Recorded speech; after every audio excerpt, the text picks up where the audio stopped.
Ողջույն հայ մարդիկ։ Գիտեմ, որ տհաճ խոսակցություն է լինելու, բայց ուղղակի պարտավոր եմ խոսել սրա մասին։ Գիտեք, այսօր KGB-ի օրն է, տասնամյակներ այսօրը նշել են Դեն Չիկիստա, այսինքն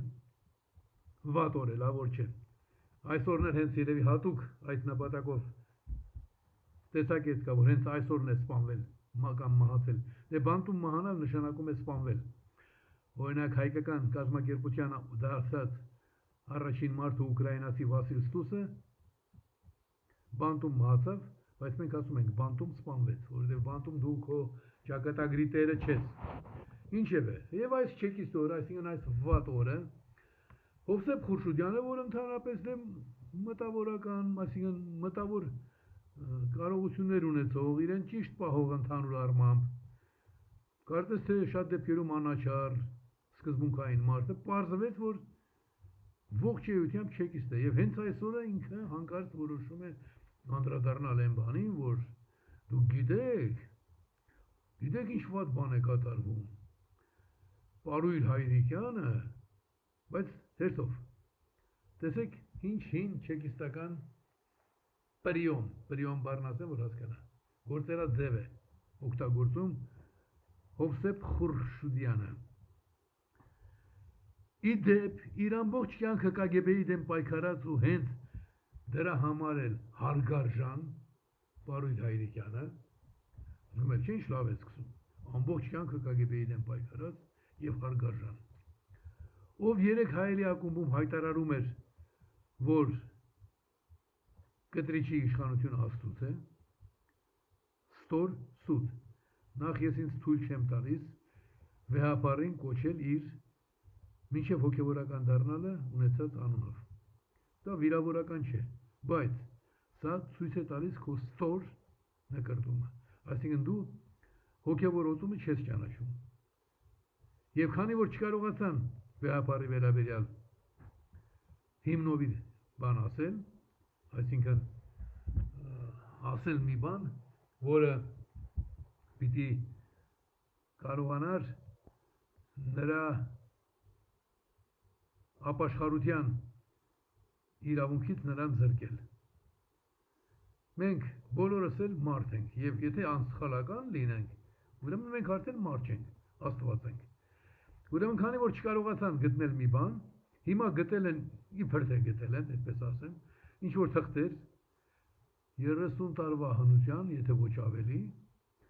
եւ եղբոր վերաբերյալ։ Եվ քանի որ եղբայրը այսպես այնպես, հիմա շարունակություն ինչ է գալիս։ Ինչ է, այս բոլորը իմանալուց հետո Հայրիկյանը շարունակելու է աջակցել վեհապարին։ Այ տկարամիտ, այ ապազգային, այ սատանայի ճուտ։ Հայ առաքելական եկեղեցուն նրա բնականon գործունեության ընթացքում աջակցում են բոլոր հավատացյալները։ Ես ամենա լավ հավատացյալը չեմ, բայց ես հասկանում եմ, որ ես պետք է ինձ պահեմ իմ հայ առաքելական եկեղեցու խոնար հետևորդի կարգավիճակում։ Դու համարձակվում ես ինձ հարց տալ, թե ոնց։ Ինչ է նշանակում այն։ Ինչ է, վեհապար հայրապետի իմ աջակցության պետք ունի, այդպես ինքը պետք ունի բոլոր հայերի աջակցության։ Բայց այստեղ հատուկ շեշտադրում կա։ Ոնց որ թե կտրիչի իշխանությունը KGB-ից է, էլի նույն ստոր խոսելաձևը, նույն չեկիստացին մտածելակերպը, աստվածամերժ, այսինքն ի պաշտոնե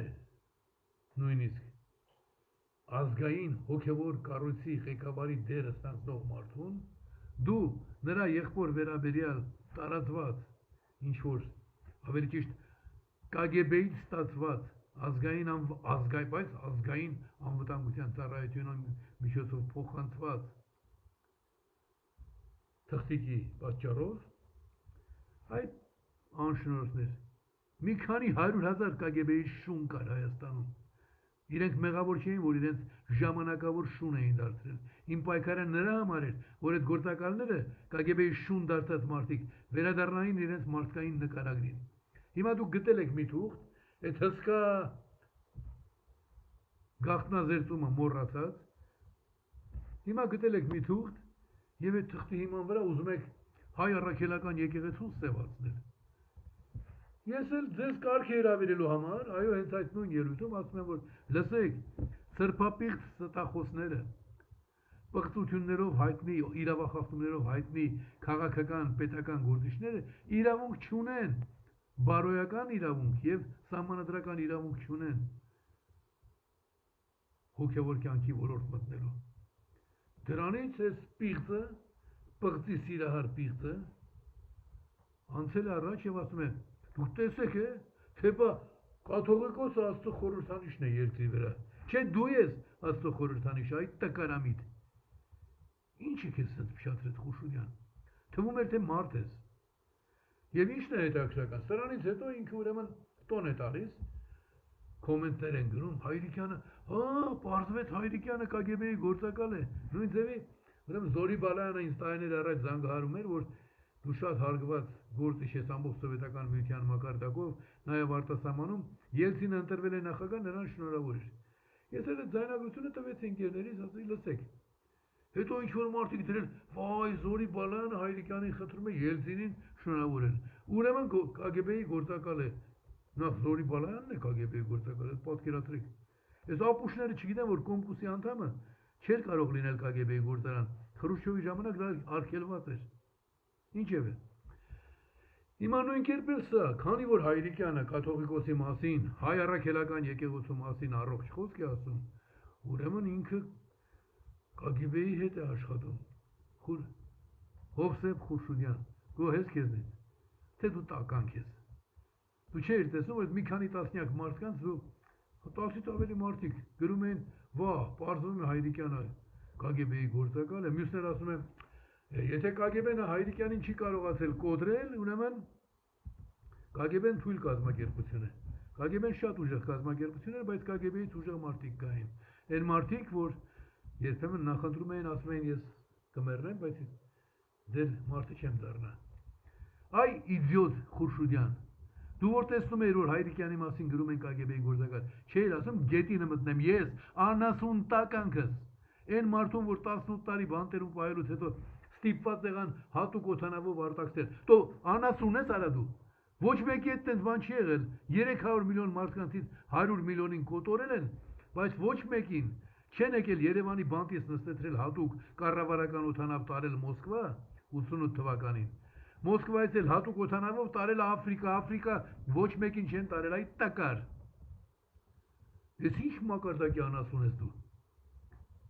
Դարձել ես պահին, հուսամ մշտապես այդպեսին չես։ Մի հատ ներողություն խնդրես կեղծել հանի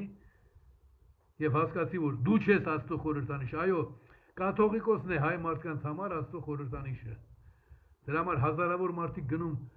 խնդրում են, որ ձեռքը մի վայրկյանով դնի, դա խորհրդանիշ է։ Դու չգիտես խորհրդանիշ ինչ է։ Քեզ ունես ես բան, ոնց որ անասունի նման, չհասկանաս, որ խորհրդանիշ չի նշանակում Աստված։ Դու նեղվում ես, որ Աստծո խորհրդանիշին ես ասում եմ խորհրդանիշ։ Մարդիկ կներեք էլի, որ այսպես բուրըն արտահայտվեցի, բայց սա արդեն վերջն էր։ Երբ տարբեր տեսակի թափթփուկներ են խոսում, հասկանալի է, բայց ես Խուրշուդյանին կարգին մարդ էի համարում, ես ինչ տականք դարձավ։ Ուրախացել է, որ իր էջում իր գրության տակ մարդիկ գրում են հիմա ես էլի եմ կրկնում իմ ասածը, այստեղ մի կարևոր ստրատեգիական բան է կատարվում։ Սարդարապատում կռվող հայ մարդիկ հոգեպես մեռած չէին, նրանք լսել էին վեհապարի խոսքերը։ Մի հատ ձեզ թափ տվեք, հայկական պետականությունը վերականգնվել է Գևորգ կաթողիկոսի կոչի չկոտրվող հավատացյալ հավատավոր մարդու կոչի արդյունքում, եթե հայ զինվորը չի կարող Էջմիածինը պաշտպանել, ավելի լավ է ես մեռնեմ Էջմիածնի շեմին, ես կպաշտպանեմ։ Այդ խոսքերի արդյունքում հոգևոր հավատավոր մարդիկ գնացին Սարդարապատ ու կերտեցին մեր պետականությունը։ Չլիներ Սարդարապատը, մենք չէինք ունենա պետականություն։ Այդ Սարդարապատի ոգին մոռացած այս տականքն էր, որ նոյեմբերի 9-ին իբր թե խաղաղություն էր հաստատում, եւ տեսեք ուր հաստավ այդ խաղաղությունը։ Ոչ միայն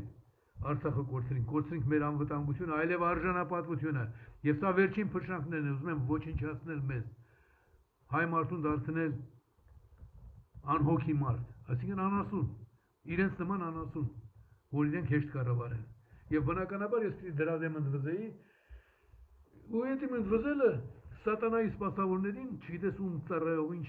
գրանտներ ու չգիտեմ ինչ է ստացող,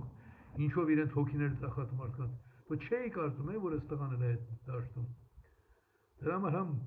սաստում եմ, համ էլ ցավում, որ թվացյալ որակ ներկայացնող մարդիկ այսպես ընկնում են։ Ինձ կներեք, չէ՞ մարդիկ, ես չար խոսքեր ասելու հակում չունեմ, բայց ձեր մտածողությունը պղծող եւ բոլորի համար ժամանակին նվիրական կերպար, օրինակելի կերպար եղած մարդու կերպարը ոչնչացնել փորձող մարդուն պիտի սաստեի։ Թող Աստված ինձ ուժ ու կարողություն տա ձեզ, նաեւ այդ Խուրշուդյանին օգտակար լինելու։